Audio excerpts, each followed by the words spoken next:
The lab was a tomb of sterile light and humming machines when the phone shattered the silence. I was locking up, the weight of another late night clinging to my shoulders, when my mother's voice sliced through the line, brittle and urgent. "Venus, it's Rachel. She's dying. She needs you." The words landed like a blade, sharp and cold. I froze, key in hand, staring at the microscope still glowing on my desk, its lens a silent witness to the chaos about to unfold. Rachel, my so-called sister, needed my bone marrow.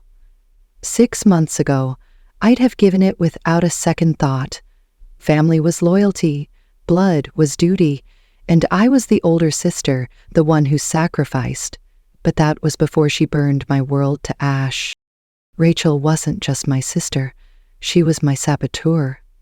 She'd orchestrated a campaign to ruin me, falsifying reports, whispering lies to my department head, and convincing Tatum, my protege, to testify that my research was fraudulent. 5 years of groundbreaking work, gone. My reputation, my fellowship, my future, erased by her surgical precision. And the kicker? I'd learned she wasn't even my sister. A DNA test born from suspicion after her betrayal revealed we didn't share a father. Blood wasn't just a lie, it was a weapon. I hung up without a word, the hum of fluorescent lights louder than my mother's plea. The hallway outside my lab was dim and Harper was there, leaning against the wall, her sharp eyes catching the storm on my face. "Family emergency," she said, voice dry, "or family manipulation?" "Rachel's got leukemia," I said, my voice flat. "I'm her only match." Harper's jaw tightened. After what she did, the nerve. I didn't reply. She knew the story. Everyone in the department did. Last winter, Rachel's lies had unraveled me. Anonymous complaints escalated to doctored evidence, and Tatum's testimony was the final nail.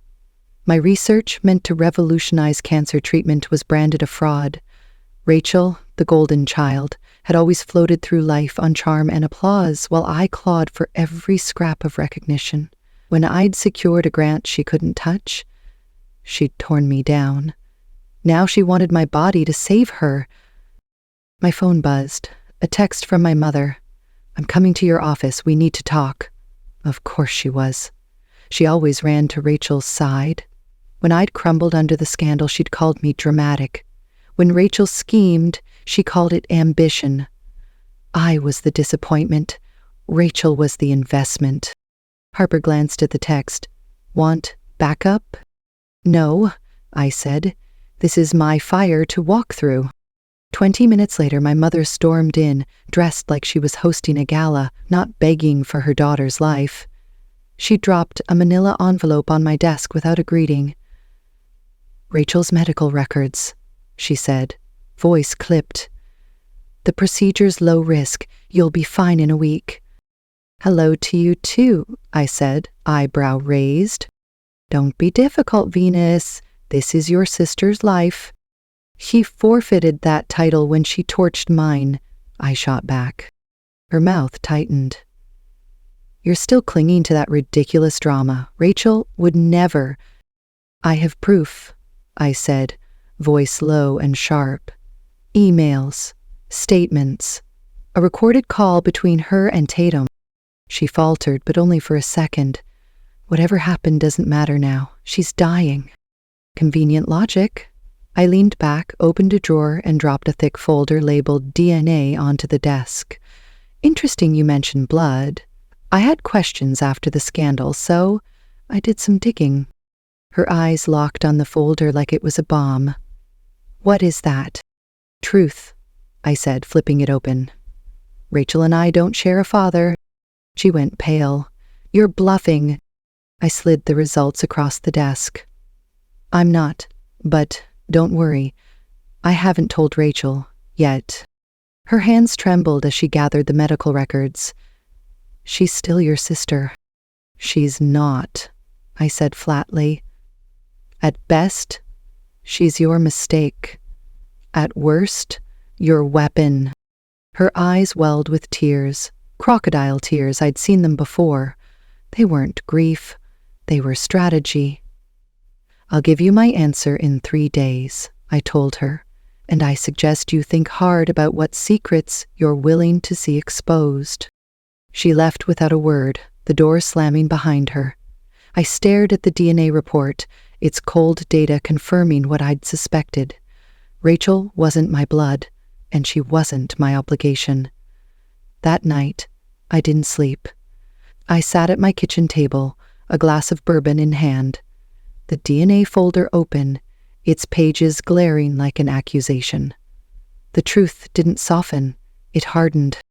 The next morning, I walked into the hospital like I was entering a war zone, my blazer crisp, hair pulled back, an armor forged from years of defending research, not my life.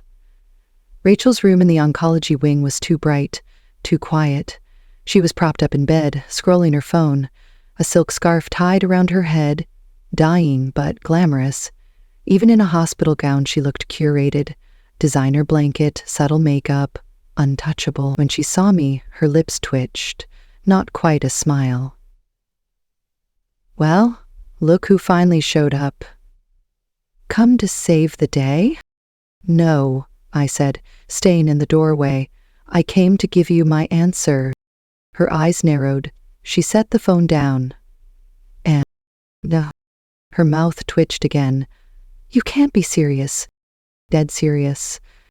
She laughed, a brittle sound that turned into a cough. "This is about your career? Still bitter about that little misunderstanding?" "Little misunderstanding?" My voice cracked like a whip. "You destroyed my name. 5 years of work, my fellowship, my life's purpose, gone. You cost me everything." "You're so dramatic," she sighed. "I did you a favor. That research was going nowhere. And besides, Mom always said—" "Don't you dare bring her into this," I snapped, stepping closer. "She's been cleaning up your messes since we were kids." "Not this time." A nurse knocked, peeking in. Rachel flashed a sweet smile. "We're fine." The nurse left. I didn't. "You want truth?" I said, pulling out my phone and opening the DNA results. "See this? Paternal markers. Not a single match. You're not my sister, Rachel, not by blood, just by convenience." She blinked, her facade cracking. "What are you talking about?" "Ask Mom," I said, voice low. "See how she reacts." "Where are you doing this?" Her voice was small now, almost childlike. "Because the lies don't get to win anymore." I held her gaze. "You want to live? Earn it. Full confession. Emails, lies, the sabotage. Sign it, notarized, on record." "You're blackmailing me." "I'm giving you a chance to atone." Her face shifted, the sweetness melting into something colder, uglier. "You always thought you were better just because you worked harder. You think the world cares?" "I used to," I admitted. "Then I watched you burn my life to ashes and walk away clean." She looked at her hands, silent. "If I confess, you'll help?" "Maybe," I said, turning to leave. "You sound just like her," Rachel called after me. I stopped, half turning. "That's the thing. I learned from the best." Back home, Harper was waiting, her laptop open, documents and maps spread across my table. "Ready to find Rachel's real father?" she asked. I nodded. It took her less than an hour. DNA databases are brutal. Secrets don't survive when people trade privacy for ancestry. "Dr. Eduardo Ferguson," Harper said, pointing to a highlighted name. "Chief of Surgery, Memorial Hospital, Phoenix. No listed children, never married." I stared at the screen, the weight of it sinking in. "Until now," I murmured. My phone buzzed. A message from Lamar. "Heard about Rachel, need to talk. Important." Lamar, my ex, hadn't crossed my mind in 2 years. Our breakup had been ugly, sudden, and unexplained. Until now. I suspected Rachel's hand in it, but proof was another matter. I agreed to meet him. The cafe was unchanged, but the memories stung. Lamar slid into the booth, still handsome, still carrying that quiet intensity. "You look good," he said. "Success suits you," I replied, voice cool. He sighed. "I owe you the truth. I'm used to lies. Rachel came to me right before we broke up," he said. "Said you were cheating, showed me photos, you hugging Mike outside a restaurant." "That was an investor meeting," I said, my voice flat. "A surprise for my project." "I know now. Mike told me last year, but by then I'd moved. You'd moved on." He looked ashamed. "There's more. She emailed me last week, said she was sick, needed money, asked if I'd reconsider." I stared at him. "She was asking for my bone marrow and your wallet, same week." He nodded. "Unbelievable." Back home, I poured another drink while Harper traced Eduardo's lineage. Every lead confirmed it. "Want to meet him?" she asked. "Not yet," I said. "First we make the liars sweat." I chose our childhood home for the confrontation, a hollowed-out shell now, stripped of furniture, pictures gone from the walls. Mom was selling it, a fitting stage for the end of her performance. She was there when I arrived, fussing with a tray of stale cookies, as if sugar could soften the reckoning. Rachel sat on the couch, pale and frail, wrapped in a cashmere throw like a fading queen. Her eyes locked onto mine, but she didn't speak. "Let's begin," I said, setting my briefcase on the coffee table. "Begin what?" Rachel's voice was brittle. "Your revenge parade?" "Your confession," I corrected. Mom stiffened. "Venus, we can talk like you talked about Eduardo in private?" I cut in. "Those days are over." The doorbell rang. "That'll be Harper," I said, letting her in. She stepped inside, legal pad in hand, calm and observant. "Now that we're all here," I said, laying out 3 sets of documents, "let's discuss terms." Rachel laughed, a broken sound. "You're treating this like a business deal." "Isn't that what you did to my career, my relationship?" I said. "I'm just speaking your language." Her face paled. "You talked to Lamar." "I did, and I saw the email you sent him last week. Subtle, Rachel." She turned to Mom, voice rising. "You said she wouldn't find out." "Enough," I snapped. "Here's how this works." I pointed to the papers. "Rachel, you sign a notarized confession detailing everything. Emails, lies, Tatum's testimony. You also confess to sabotaging my relationship with Lamar. Mom, you sign a statement admitting your affair with Eduardo Ferguson, confirming Rachel's paternity, and acknowledging your role in grooming her to destroy me." "You're insane," Mom whispered. "This will ruin us." "Then don't sign," I said, "but you'll never hear from me again. And Rachel, you'll die wondering if I'd have helped." Rachel's eyes shimmered. "You'd let me die over this?" "No," I said. "I'd let you die, because neither of you has ever faced consequences." Mom clutched her pearls, trembling with practiced fragility. "We're still your family." "Wrong," I said. "You were. Now, you're just people who taught me to fight." Harper passed them pens. The silence was heavy, bitter. Rachel signed first, her hand shaking, then shoved the confession back. "Happy?" She spat. "No," I said, "but that's not why I'm here." Mom hesitated, her fingers hovering over the page. "I did what I had to protect my daughters," she said. "Which one?" I asked. She looked down and signed. I gathered the documents, their weight like currency. Truth is heavy when it's been buried for decades. Harper scanned each page. "Legally solid," she said. I stood. "I'll send the donation approval to the hospital." But this wasn't forgiveness. This was justice. Rachel coughed, her hand trembling. "Wait." I turned halfway. "What? What does he look like, Eduardo?" "Paul," I said. "Kind eyes, like someone who could have raised you right, if given the chance." Rachel broke. her shoulders shaking. I didn't comfort her, not anymore. Outside, Harper and I walked to my car. "You good?" she asked. "No," I said, "but I'm done suffering quietly." Back home, I scanned the documents, stored them digitally, and poured wine. My phone buzzed. "Eduardo." "Arrived in town. Want to talk about both my daughters?" Dinner. Both daughters. Even now he had room for both truths, one built on lies, the other forged in fire. I texted back, "Tomorrow. I'll bring everything." Then I turned off the lights and let the weight of the night settle. The emergency room was chaos.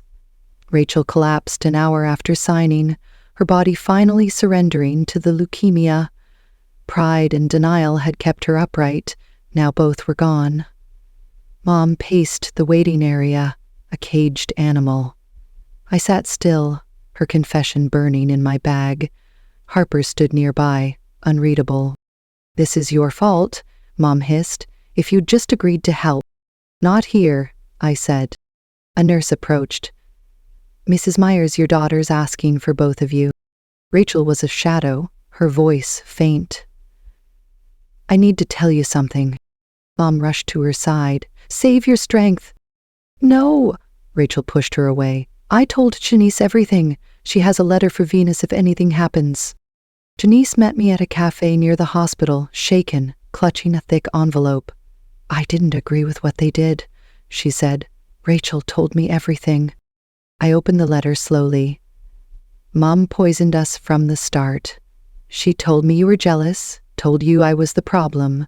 The research scandal, Lamar, the photos, it was her idea. I thought I was protecting myself. I was her weapon. I'm sorry, Venus." My hands trembled. Then Harper called. "Eduardo's furious. Your mom tried spinning the story. He wants to meet everyone tomorrow." "Perfect," I said. The hospital conference room felt like a courtroom. Rachel insisted on being there, frail but defiant. Mom looked aged, her facade crumbling. Harper stood by the door. Shanice held Rachel's letter. Eduardo was calm, but his eyes burned with betrayal. "Let's begin," I said, placing DNA reports and confessions on the table. "Today, we get answers." "I'll start," Eduardo said. "Stephanie, how could you keep my daughter from me for 32 years? "I was protecting my family," Mom said. "By destroying mine," he snapped, "you knew I was divorced." He turned to Rachel. "Your mother told me she lost the baby. I would have raised you." Rachel stared at her lap. I picked up the next document. "Let's talk about my career." "Please," Rachel whispered. "Not now." "Yes, now." I read aloud. "Mom helped me craft the perfect plan to destroy Venus's credibility." "Stop," Mom said, standing. "This isn't necessary."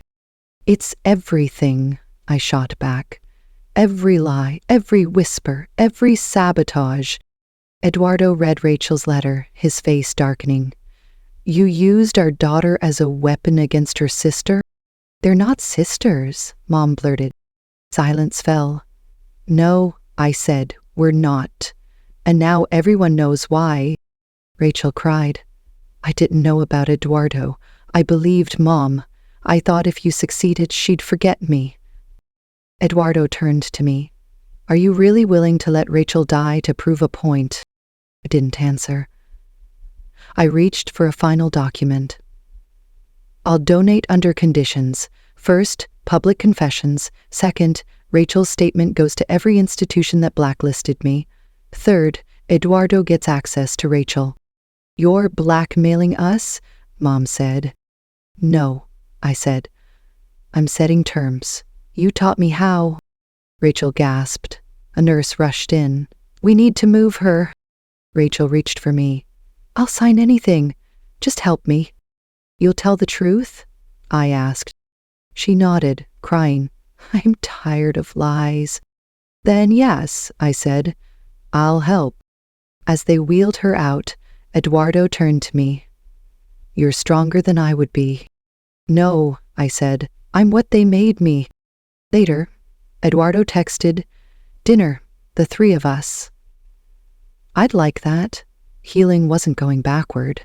It was choosing something new. The bone marrow donation left me sore but satisfied. I sat by my apartment window, watching rain streak the glass as headlines flashed on my tablet. Prominent researcher cleared after fraud scandal. Paternity hoax shocks medical community. Long-lost daughter reunites with father. The truth, finally louder than the lies. Harper called. Seen the retractions? They're begging to fund your next project. Rachel's stabilizing. Eduardo keeps me updated. A pause. You visiting her? Before I could answer, the doorbell rang. My mother stood there, smaller, weighed down by her secrets. She held an old photo album like a peace offering. I know I don't deserve forgiveness, she said. But I'm sorry. You're right, I said. You do? She nodded. I'm selling the house, using the money for Rachel's treatment and to repay what was taken from you. She handed me the album. Photos I'd forgotten. Inside were memories. Me at science fairs, Rachel smiling beside me before the lines were drawn. I destroyed something beautiful, she whispered, then left. I visited Rachel later. She looked healthier, quieter. I know we can't go back, she said, but maybe we can build something honest now. I didn't answer right away, staring out the hospital window as sunlight broke through. Dinner with Eduardo, I said finally. We'll start there. Rachel smiled, tentative but real. I didn't save her because she deserved it. I saved her because I chose not to be like them. The restaurant was warm, softly lit, a stark contrast to the sterile hospital rooms and cold confrontations. Eduardo sat across from me, his eyes kind but searching, as if trying to memorize the daughter he'd never known. Rachel arrived late, still fragile but stronger, her scarf replaced by a tentative smile. We didn't speak of confessions or betrayals. Instead, Eduardo told stories. His childhood in Phoenix, his first surgery, the dreams he'd had for a family. Rachel listened, her eyes wide, like a child discovering a world she'd been denied. I listened, too, but my mind wandered to the album Mom had left, to the girl I'd been before the lies took root. After dinner, Eduardo walked us to the parking lot. This, he said, gesturing to us, is a start. Not perfect, but real. Rachel nodded, her voice soft. I want to make it right, Venus. Not just the confession, the rest of it. I looked at her, searching for the sister I'd once loved, the one who'd vanished under Mom's poison. Then keep being honest, I said. That's all I'll accept. She nodded, and for the first time I believed her. Back home, I opened the album again. One photo stood out. Rachel and me, maybe 10 and 12, laughing in our backyard, no trace of the war to come. I traced the edges, wondering if we could ever find that laughter again. My phone buzzed. A message from my department head. New grant approved. Your research is back on track. Welcome home. I smiled, not because the world was right, but because I'd fought for my place in it. The truth hadn't just set me free, it had rebuilt me. And as I closed the album, I knew this wasn't the end. It was the beginning. Of a family redefined, of a career reborn, of a woman who'd learned to wield truth like a sword. The rain had stopped, and outside the city glowed, alive with possibility. I stepped onto my balcony, breathed in the cool night air, and let myself believe in something new.